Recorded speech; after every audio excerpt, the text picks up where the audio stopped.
হাসিনার যে পতন হয়েছে বিদ্বেষী ছিল।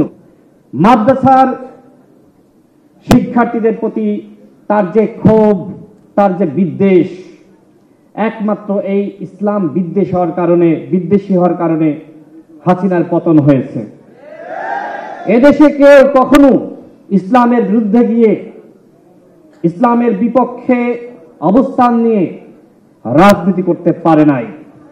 আগামীকাল ইনশাআল্লাহ ইসলামের বিপক্ষে গিয়ে কেউ রাজনীতি করতে পারবে না।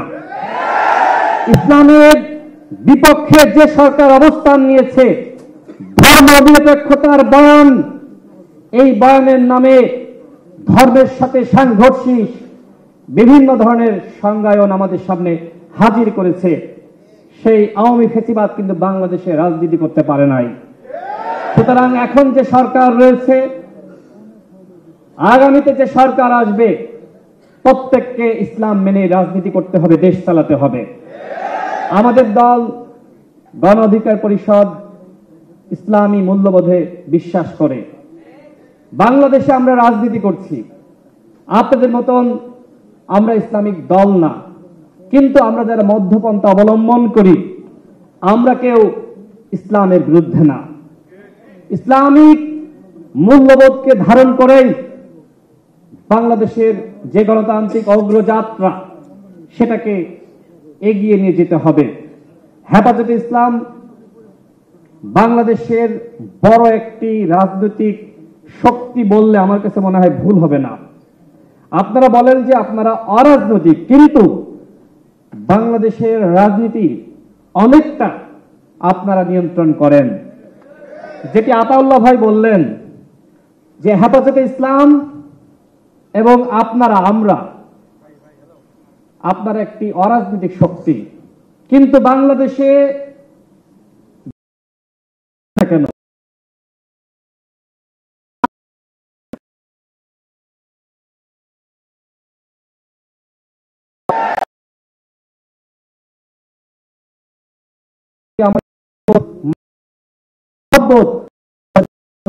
কমতি না। আপনাদের উদ্দেশ্যে একটি কথা বলে আমি শেষ করব।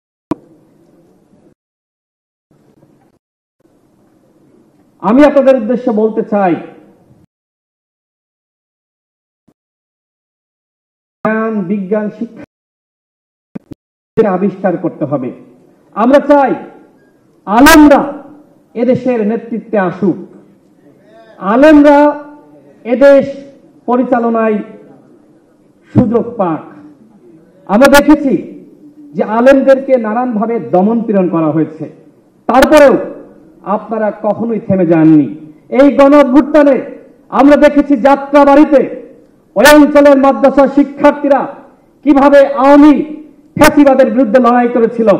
এই গণ অভ্যুত্থানে অসংখ্য মাদ্রাসা শিক্ষার্থী শহীদ হয়েছে, আলেম ওলামা শহীদ হয়েছে, কিন্তু আজকে অত্যন্ত দুঃখজনক যে মাদ্রাসা শিক্ষার্থীদের অবদান, আলেম সমাজের অবদান, সেইটাকে তুলে ধরা হচ্ছে না।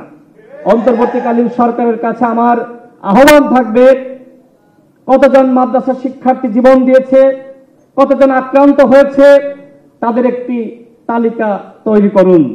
এবং শাপলা চত্বরে আওয়ামী ফ্যাসিবাদ যে গণহত্যা চালিয়েছিল, সেই গণহত্যার বিচার কিন্তু আজও হয় নাই। কতজন শহীদ হয়েছে সেই তালিকা এখনো পর্যন্ত তৈরি করা হয় নাই। সুতরাং সরকারকে বলবো, যারা এই আলেম সমাজকে বিভিন্ন সময় আক্রান্ত করেছে, রক্তাক্ত করেছে, তাদেরকে আইনের আওতায় আনুন। মাদ্রাসা শিক্ষা গঠন করা যাবে না। আমরা যে নতুন বাংলাদেশ গঠনের স্বপ্ন দেখছি, আমি আপনাদের প্রতি সর্বশেষ আহ্বান রাখতে চাই, আসুন আমরা এমন একটি দেশ গঠন করি যেখানে ন্যায় বিচার থাকবে, কথা বলার স্বাধীনতা থাকবে, আর কোন ফ্যাসিবাদ জন্ম নিতে পারবে না। সেই ধরনের বাংলাদেশ সবাই মিলে আমাদের গঠন করতে হবে। সময় সংক্ষিপ্ত, আমি আমার বক্তব্য শেষ করছি।